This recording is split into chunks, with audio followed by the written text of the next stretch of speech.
यही मानुष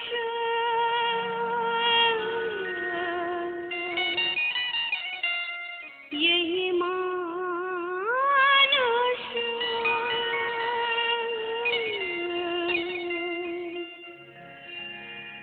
यही मानुष देह समैया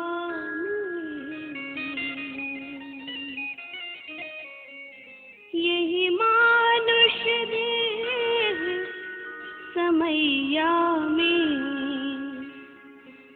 करु परमेश्वर में प्यार करु परमेश्वर में प्यार कर्म धर्म को जला खाक कर देंगे तुमको तार करु परमेश्वर में प्यार करु परमेश्वर में प्यार यही मानुष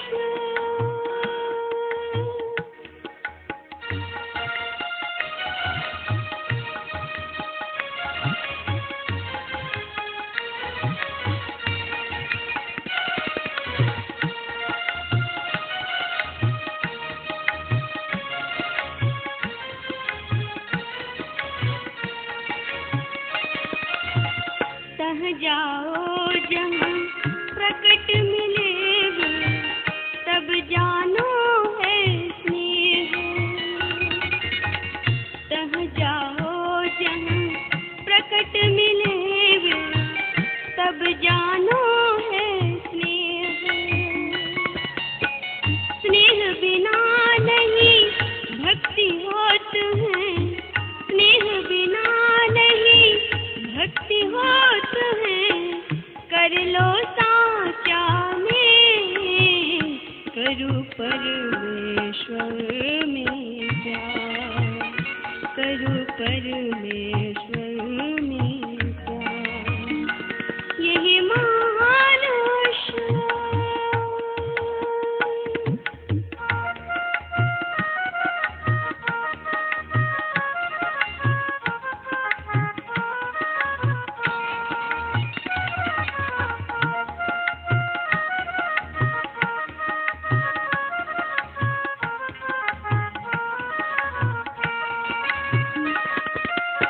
स्थूल सूक्ष्म कारण महाकारण कैवल्य के पार स्थूल सूक्ष्म कारण महाकारण कैवल्य के पार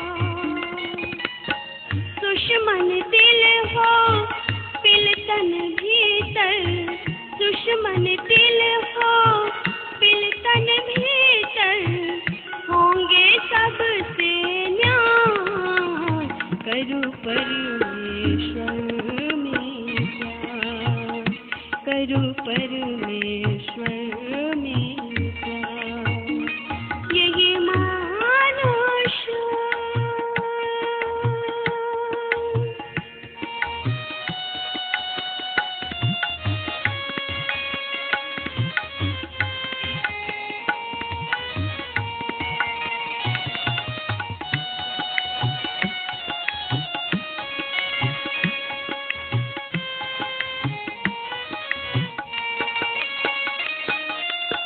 ब्रह्म ज्योति ब्रह्म ध्वनि को धरी धरी ले चेतन आधार ब्रह्म ज्योति ब्रह्म ध्वनि को धरी धरी ले चेतन आधार तन में पिल पाँचों तन पारा तन में पिल पाँचों तन पारा जा पाओ प्रभु सार करु परमेश्वर में प्यार करु परमेश्वर में प्यार यही मानुष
करूं परमेश्वर में प्यार।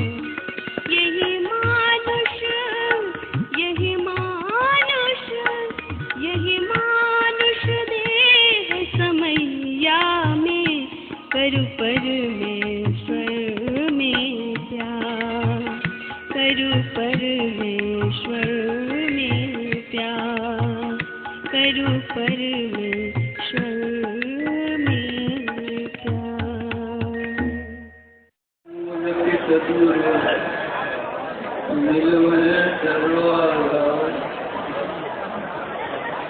मंगलमय मंगल करण विनो बारंबार। धन्य धन्य सद्गुरु सुख महिमा कहीं न जाए, जो कछु को तुम्हारी कृपा मोते कछु।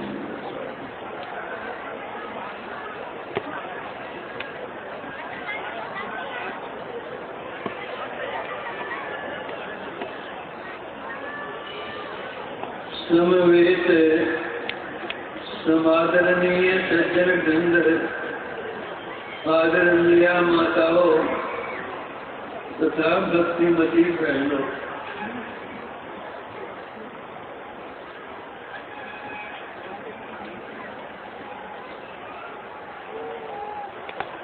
दो तरह की मिठाइयाँ हैं।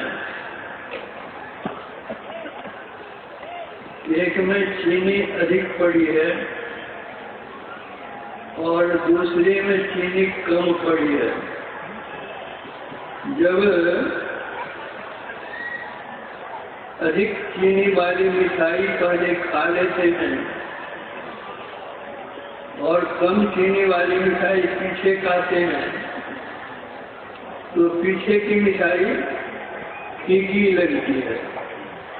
उसी तरह तेज गले की आवाज आप लोगों ने सुन ली है, तो मेरे मन गले की आवाज सुन करके फीका लगेगा, स्वाभाविक।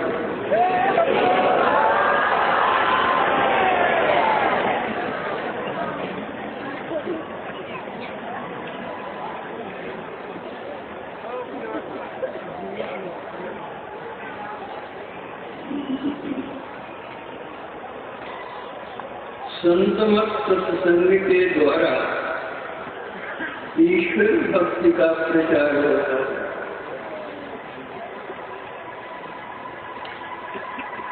आज रामचरितमानस से भक्ति विषयक पाठ हुआ। मर्यादा पुरुषोत्तम भगवान श्री राम परम भगतिन शबरी को उपदेश देते हैं। शबरी जी मातंग ऋषि की शिष्या थी और भक्ति के सभी अंगों में निष्णात थी। फिर भी मर्यादा पुरुषोत्तम में जब उपकार के लिए उनको माध्यम बनाकर हम लोगों को शिक्षा दी है।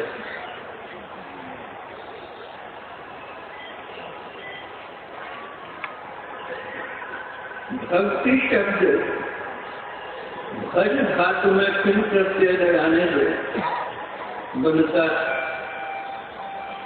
भक्ति का अर्थ है सेवा। सेवा कई प्रकार की होती है। मातृ सेवा, पितृ सेवा, गुरु सेवा, समाज सेवा, देश सेवा, विश्व सेवा, विविध प्रकार की सेवा है।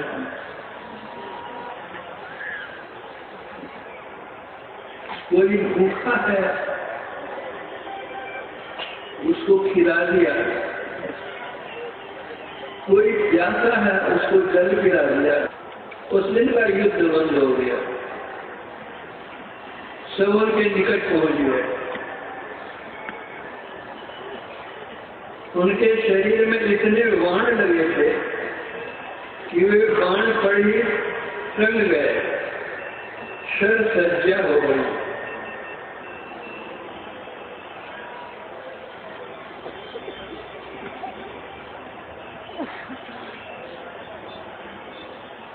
बाण पर तो वे टंगे हुए थे, गर्दन उनका और नीचे झुक गया था।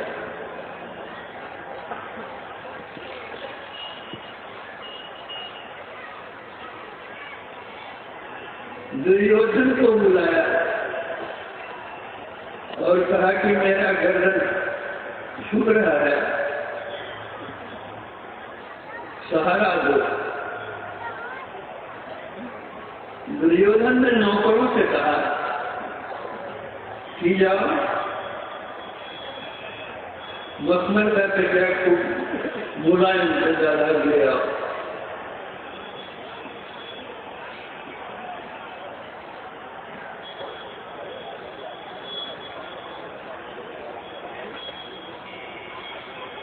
नौकर दौड़े हुए गए कचरा लाने के लिए। भीष्म दुखी हुए।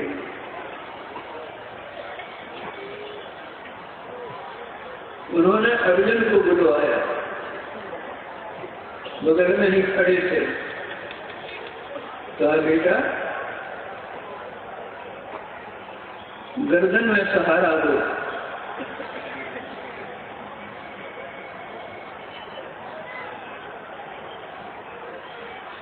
उन्होंने अपने तरकत से 3 बाण निकाले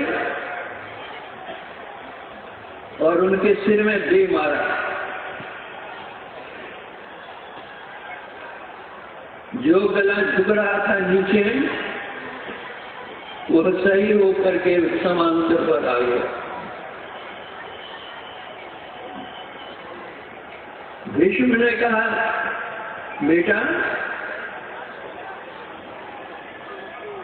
जिस तरह का बिछावन था उसी तरह का तकिया देकर तूने मेरे 100 जुग बढ़ाया है, इसमें मेरा आशीर्वाद है तुमको।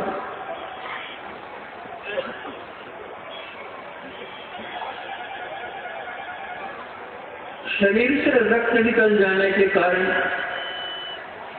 प्यास लगी उनको। दुर्योधन को बुलाया था, बेटा प्यास लगी है, जल पिलाओ। उन्होंने नौकरों से कहा सोने की झाड़ी में ठंडा जल ले आओ।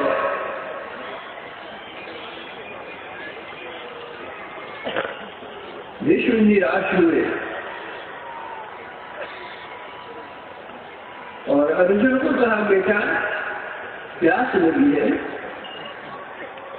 जल पिलाओ।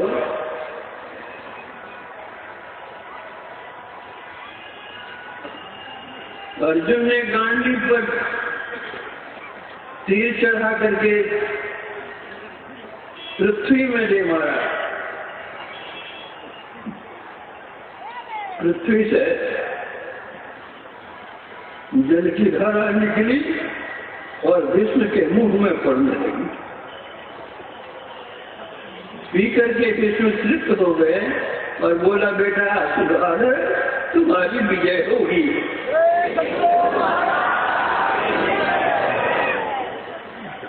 तो देखना चाहिए समय कैसा है और उसकी कैसी सेवा होती है। तीर मारना किसी के शरीर में यह सेवा है, लेकिन देश काल और पात्र के अनुकूल सेवा होती है। तो ईश्वर की जो भक्ति का प्रचार होता है, ईश्वर की क्या सेवा की जाए, उनको खिलाया जाए, खिलाया जाए, उनके पैर दबा दिए जाएं, क्या किया जाए, इन सब की उनको कोई आवश्यकता नहीं। हमारे गुरुदेव एक कथा कहते थे।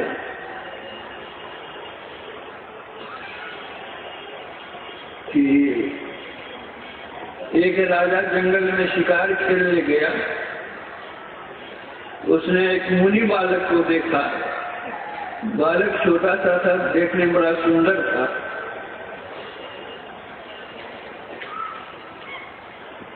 राजा ने कहा, अरे तुम जंगल में भटक रहा है, चलो मेरे साथ, मैं इस देश का राजा हूं, तुमको अच्छी तरह खिलाऊंगा,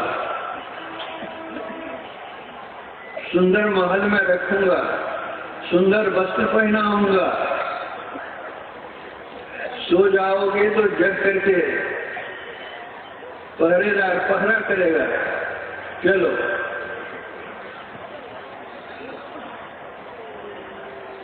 मुनि बालक था तो छोटा, लेकिन तीव्र बुद्धि का था। उसने कहा, राजन तुम्हारे यहां मैं नहीं जाऊंगा, अगर ले जाना चाहते हो तो इस शर्त पर ले चलो कि तुम नहीं खाना मुझे खिलाना, तुम नहीं पहनना मुझे पहनाना, तुम जल नहीं पीना मुझे पिलाना, मैं सो जाऊंगा तो जग करके पहरा करना। बोला, ऐसा तो नहीं, जो व्यवस्था मेरे लिए है वही व्यवस्था तुम्हारे लिए होगी। तो कहा, ऐसे मालिक के यहाँ मैं नहीं जाता, मेरा राजा ऐसा है कि वह दुनिया को खिलाता है, अपने खाता नहीं है। दुनिया को रहने के लिए जगह दी गई है, उनके लिए जगह ही नहीं है। वो तो सब जगह पहले से है कि जाएंगे कहाँ, रहेंगे कहाँ, न उनको भूख है न उनको प्यास है। मैं सो जाता हूँ, दुनिया सो जाती है, वो जग करके पहरा करते हैं। ऐसे मालिक को छोड़कर तुम्हारे पास मैं क्यों जाऊंगा।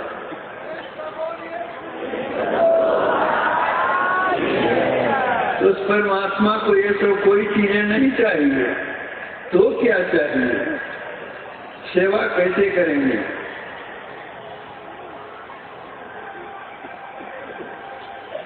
लोग जो श्रद्धालु हैं,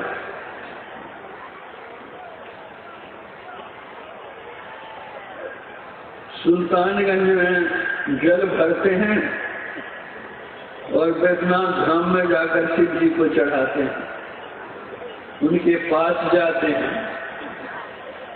सुल्तानगंज से उनके पास तक जाना, अपने घर से चल करके देवघर पहुंचना, यह शिव जी की सेवा है। उसी तरह से हम चल करके ईश्वर के पास पहुंचे, यह ईश्वर की सेवा है। हम कहाँ हैं, कहाँ से चलेंगे, ईश्वर कहाँ है जहाँ हम जाएं, इसका ज्ञान इस संत मत सत्संग के द्वारा दिया जाता है। यह ज्ञान कहाँ मिलेगा। इसीलिए जो संत हैं, जो इसके मर्मज्ञ हैं, जिन्होंने दर्शन किए हैं, वे इसका ज्ञान देंगे।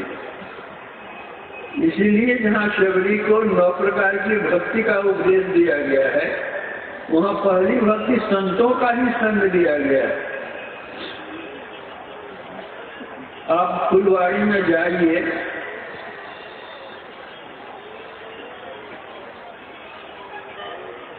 बिना मांगे ही आपको सुगंध मिलेगी।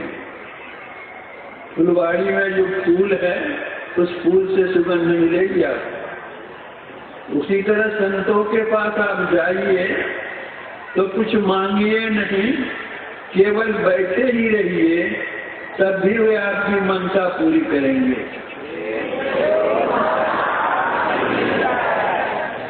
संत देने के लिए जानते हैं, लेने के लिए नहीं जानते हैं। क्या देते हैं? साचो उपदेश देत, भली भली सीख देत, समता सुबुद्धि देत, कुमति अरत है। मार्ग बताई देत, भाव रू भगति देत, प्रेम की प्रतीति देत अभरा भरत है। ज्ञान देत ध्यान देत आसम विचार देत ब्रह्म को बताए देत ब्रह्म में चरत है। सुंदर कहत जग संत कछु लेत नाही निज दिन संत जन देवो ही करत। संत जन देते, इसीलिए इस ज्ञान को लेने के लिए मर्यादा पुरुषोत्तम भगवान श्री राम ने कहा प्रथम भगत संग कर संगा।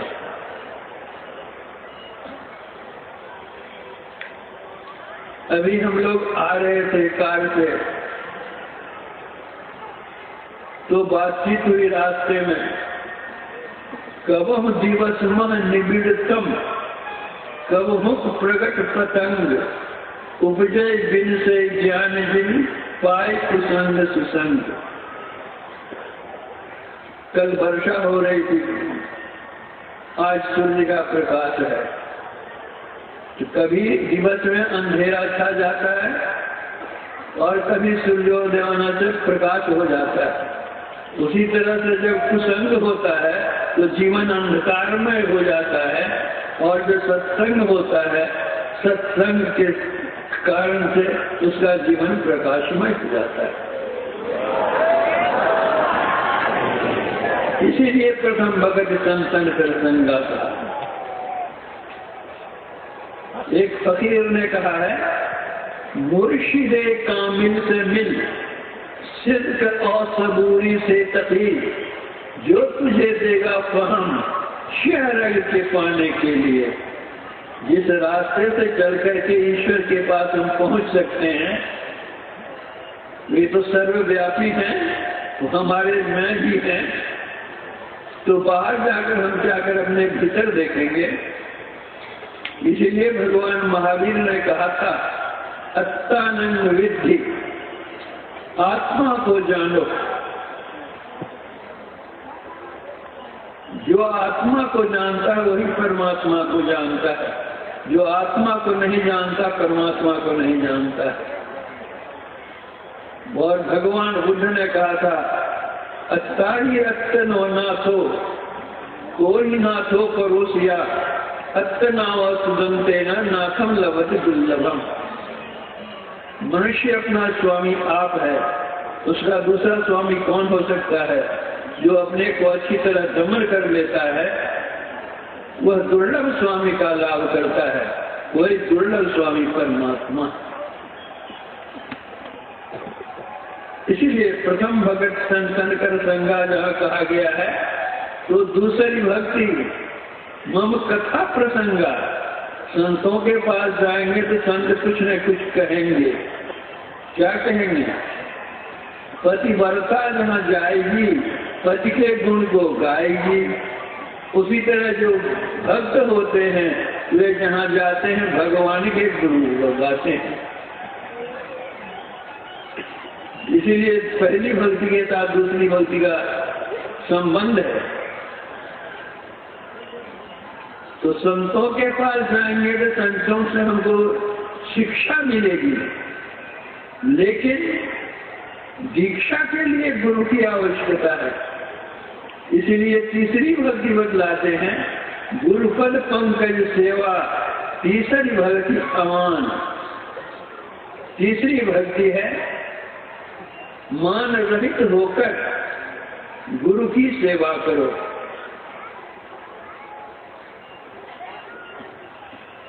क्या सेवा करो? आज्ञा सम न सुसाहिब सेवा। जो वे आज्ञा करे उसका पालन करो, यही सेवा है।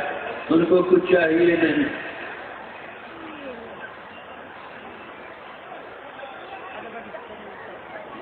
महाराष्ट्र में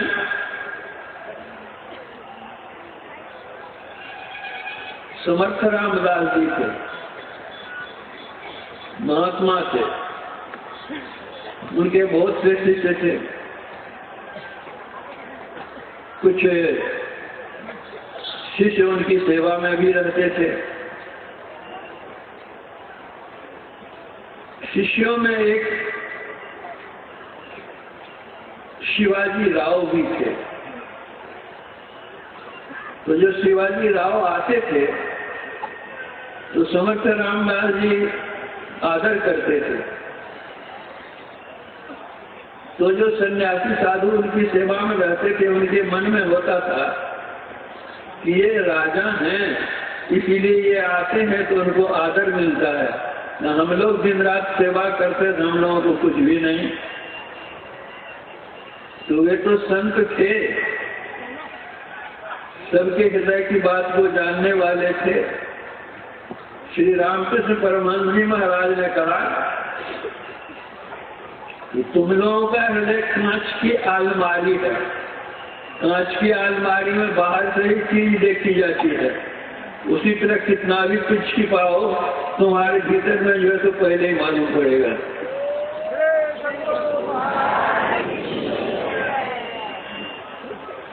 तो समर्थ रामदास जी उन लोगों की भावना समझ गए, तो उन्होंने क्या किया, एक बहाना कर लिया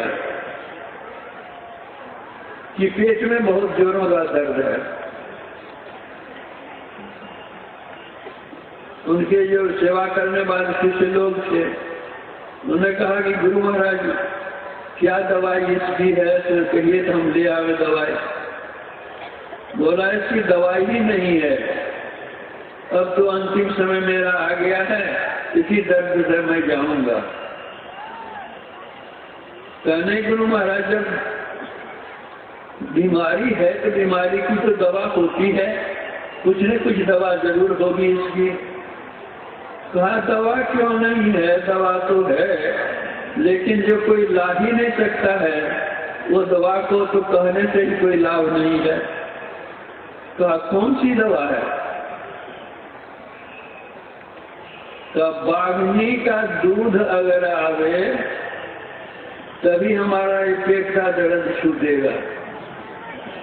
अगर कहे कोई बकरी का दूध लाने के लिए गाय का दूध भैंस का दूध तो ले आवे, बाघनी का दूध कौन लाता है? सब शिष्य ये उनके थे सेवक एक दूसरे का मुंह देखने लगे। समर्थ रामदास जी ने कहा कि देखो जी अब तो मेरा अंतिम समय है, शिवा को खबर कर दो। वे शिवा कहा करते थे प्यार से, शिवाजी राव नहीं कह करके शिवा कहा करते कि गुरु जी की अंतिम स्थिति है, जाकर के भेंट कीजिए। सुनते ही शिवाजी राव आए और ये तो छटपट कर रहे थे। शिवाजी राव ने गुरुदेव क्या हो गया आपको? बोला शिवा मत पूछो, अब मुझे संसार से जाना है, पेट में इतनी जोरों का दर्द है कि अब बचने का कोई उपाय नहीं है। का कोई दवाई मोहब्बत लाइए। बोला दवाई है लेकिन लाना मुश्किल है, कोई ला नहीं सकता है। बोला कहीं संसार में जहाँ दवा होगी मैं ले आऊंगा, बतलाइए आप। कहा बाघनी का दूध।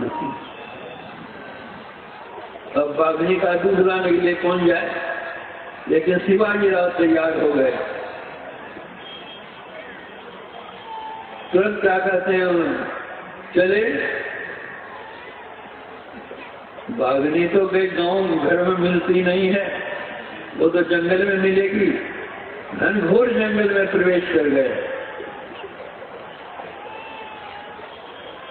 छोटे छोटे 2-3 बच्चे बाघनी के थे, बाघनी थी नहीं। तो इनके मन में हुआ जो बच्चा यहाँ पर है तो इसकी माँ कहाँ जाएगी, कहीं चरने के लिए खाने पीने के लिए गई होगी। तो उसके बच्चे को वो सहलाने लग गए। इतने में बाघनी आई। बाघनी ने देखा हमारे बच्चे को पकड़ रहा है, तो शिवाजी के गले पर अपना पंजा दिया। शिवाजी ने कहा कि मां, मैं तुम्हारे बच्चों को कष्ट देने नहीं आया हूं, हमारे गुरुदेव बीमार है, उनके लिए दूध चाहिए, तुम थोड़ा दूध दे दो।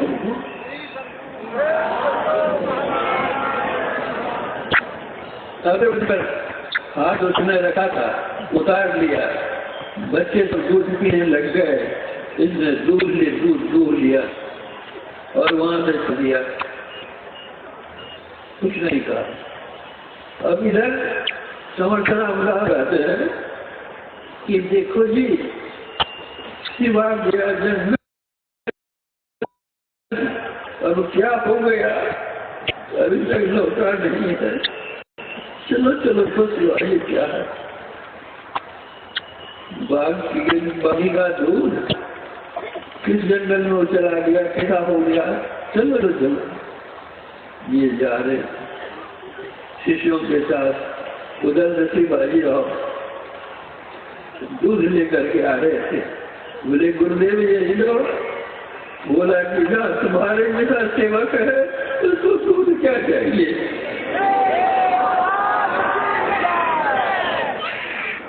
तो जैसे है आज्ञा सम न सुसारी सेवा, गुरु की आज्ञा, गुरु पद पंकज सेवा, मेरी तीसरी भक्ति अमान।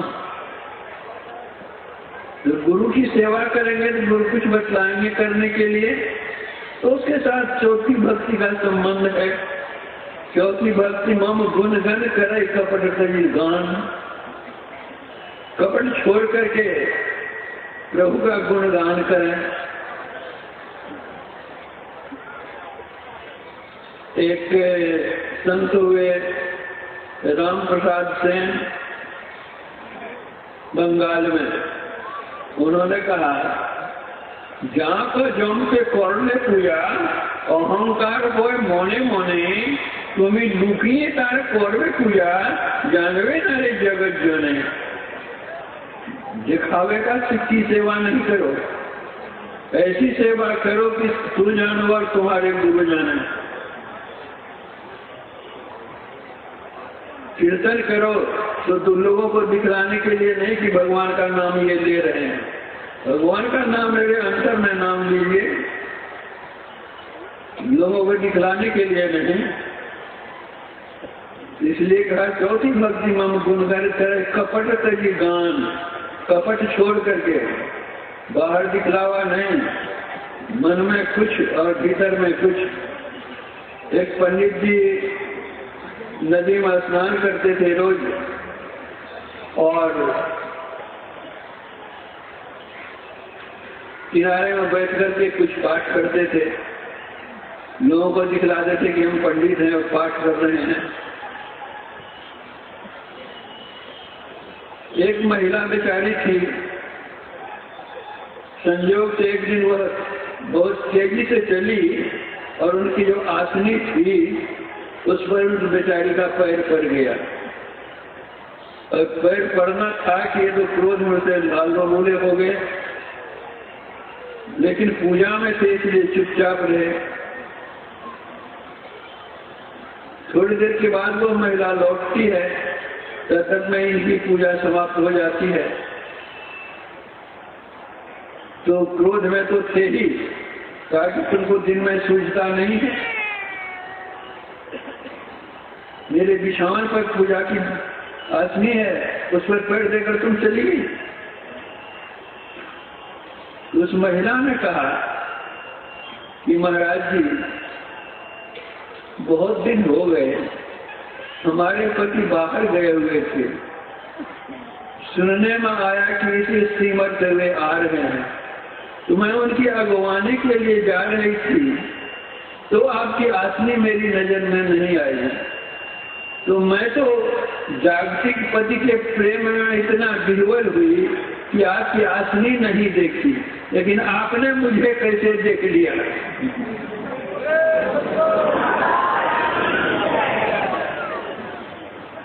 नर राची सूझी नहीं, तू कस लटे सुजान, परी पुराण बोले भये ना राचा भगवान। भगवान से तुम क्या रखे, क्या प्रेम किया।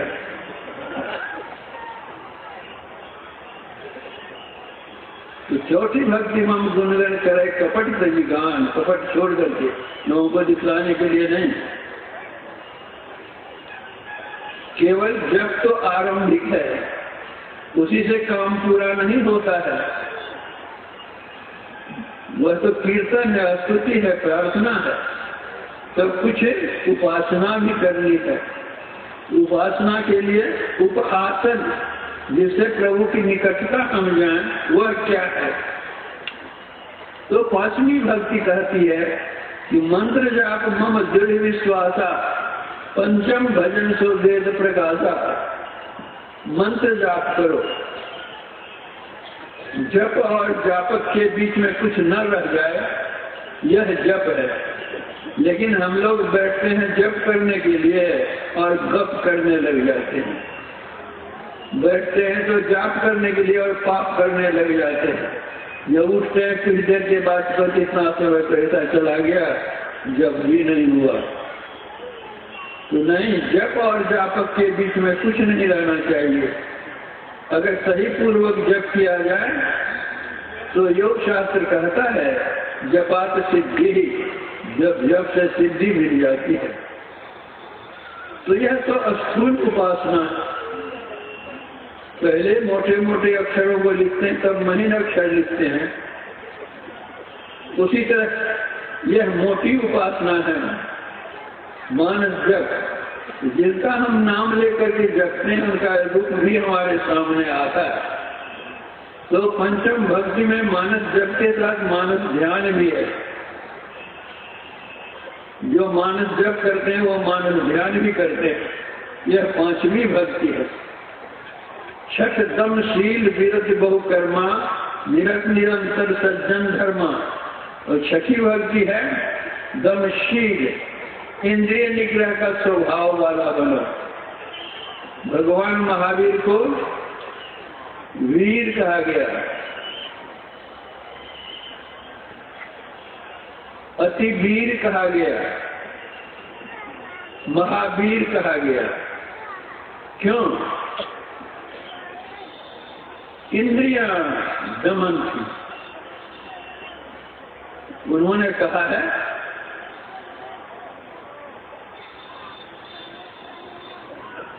जो सहस्त्रम सहस्रेण संगामे मानुषे जिने एकम ये मत्तानंद सवे संग्राम जितमो। यदि संग्राम में कोई हजारों आदमियों को 1000 बार जीत ले, उससे कहीं संग्राम विधि वो है जो केवल अपने मन को जीत ले। जो मन को जीतता है, मन को जीतने के लिए ही सातवीं भक्ति है। इंद्रियों को जीतने के लिए छठी भक्ति है, जिससे साधन की क्रिया है यह। और मन को जीतने के लिए शम की साधना है। गोस्वामी तुलसीदास जी महाराज ने दंत स्वर और तालव्य स्वर में अंतर नहीं रखा है। तो सम की अगर कहें तो जब तक शम नहीं होगा तब तक सम नहीं होगा। जब हम समत्व को प्राप्त करना चाहेंगे तो इंद्रिय दमन के साथ मनोनिग्रह भी चाहिए। जब मनोनिग्रह होगा, मन पर काबू हो जाएगा, तब सकल राममय जाना। एक ही तरह सबको देखते हैं राम की तरह। अब जग में सब एक तरह देखते हैं। तो सातवीं भक्ति है, वह नादानुसंधान है। कबीर साहब ने कहा है शब्द खोजी मन बस करे, सहज योग है ये। शब्द की साधना करके मन को काबू न करे, यह सहज साधना है। यह हठ योग नहीं है, यह राज योग है। उपनिषद में कहा है मनोमत गजेंद्रस्य विषयोज्ञानचारिण नियामन समर्थोयम निनादोन्नसितांकुश। इस तरह से हाथी जंगल में कदली मन को तोड़ता उजाड़ता है, लेकिन जब महावत आता है, अंकुश मारता है, तो वह पीछे भागता है। उसी तरह यह मन रूपी हाथी जो विषय की वाटिका में विचरण करता है, जब शब्द की साधना कोई करता है तो अंकुश लग करके उसको पीछे खींचता है, विषय की ओर बढ़ने नहीं देता है। जब विषय की ओर नहीं जाता है तो कहाँ जाता है? निर्विषय की ओर जाता है, और वही निर्विषय तो परमात्मा है। जितने विषय है रूप रस गंध स्पर्श सब, ये सब तो माया, और जो विषयातीत है वो है परमात्मा है। तो वह सातवीं भक्ति इसके लिए है कि मनोनिग्रह करो। सातम सम्मोहि में जग देखा, तब मोहि में सिया राम में सब जग जानी, करो प्रणाम जोड़ जो पानी। वो करते। अब आठवीं और नवीं भक्ति जो है वह तो उसका फलक स्वरूप हो जाता है। आठम यथा लाभ संतोषा, उसको जो कुछ मिल जाएगा उसी में संतुष्ट रहेगा। मांग चांग की कोई बात नहीं। सहज मिले सो दूध सम, और मांगा मिले सो पान, कह कबीर वह रक्त श्रम जामे कह जाता है। तो सहज में वे संतुष्ट रहते हैं, जो मिल गया उसमें संतुष्ट है। आठम यथा लाभ संतोषा, सपने में नहीं देखता ही पर दोषा, और स्वप्न में भी दूसरे को दोषों को नहीं देखता, अपने दोषों को देखता है। जो दूसरे के दोषों को देखता है उसका दोष बढ़ता है, और जो अपने दोषों को देखता है तो दोष होते होते निर्दोष हो जाता है, वो पवित्र हो जाता है। नवम सरल सर्वसन छलहीना, जो सिया राम में सब जग जानी देखेगा तो वह किससे छल करेगा, किससे कपट करेगा। नवम सरल सर्वसन छलहीना, मम भरोसे ये भरस न देना, उसको एक ही ईश्वर पर भरोसा रहता है। अनुकूलता हो या प्रतिकूलता है, जो कुछ भी हो सब में वो समान रहता है। नवम सरल सब संचन देना, मम भरोसे है हर्ष न देना। अब भगवान कहते हैं नवमः एको जिनके कोई, नारी पुरुष सचराचर कोई, सोई से प्रिय भामिनी मोरे, सकल प्रकार भगवत तोड़े। इन 9 प्रकार की भक्तियों में अगर कोई एक भी करता है वह मेरा प्रिय है। एक भी भक्ति करने वाला भगवान के प्रिय होते हैं, तो जो नवो भक्ति को करे वो कितने प्रिय होंगे। इसलिए सबरी के माध्यम से 9 प्रकार की भक्ति का वर्णन किया गया। और यह भी भगवान सर्टिफिकेट दे देते हैं कि सकल प्रकार भगवत तोड़े, सब प्रकार से तुम्हारी भक्ति दृढ़ है। कहीं कथा सकल बिलो के हरिमुख, हृदय पद पंकज धरे, तज योग पावक देह हरि पद लीन भई नहीं मिले। फिर भगवान के दर्शन करके योगाग्नि में अपना शरीर छोड़ती है और वहां जाती है जहाँ से कोई लौटता नहीं। वह धाम परमात्मा धाम है।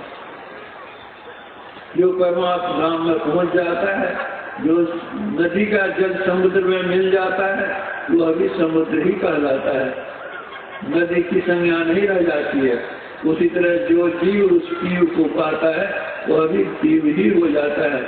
सोई जाने दे जनाई, जानत तुम्हें तुम्हें हो जाए। उस प्रभु को जानकर वो अभी प्रभु ही हो जाता है। यह प्रकार की भक्ति सब भगवान राम ने कहा था, संक्षिप्त में वो कहा है। और लोगों को बाहर से जो आए हुए हैं उनको अपने अपने घरों में जाना है।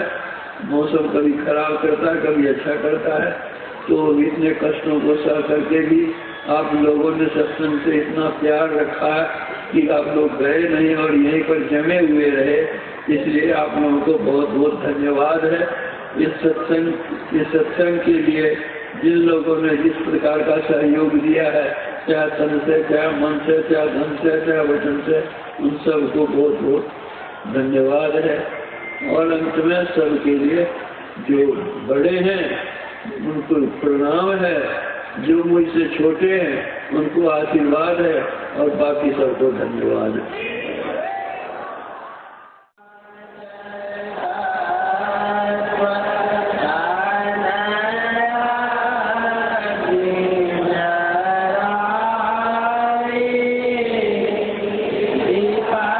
का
सद्गुरु महाराज की जय।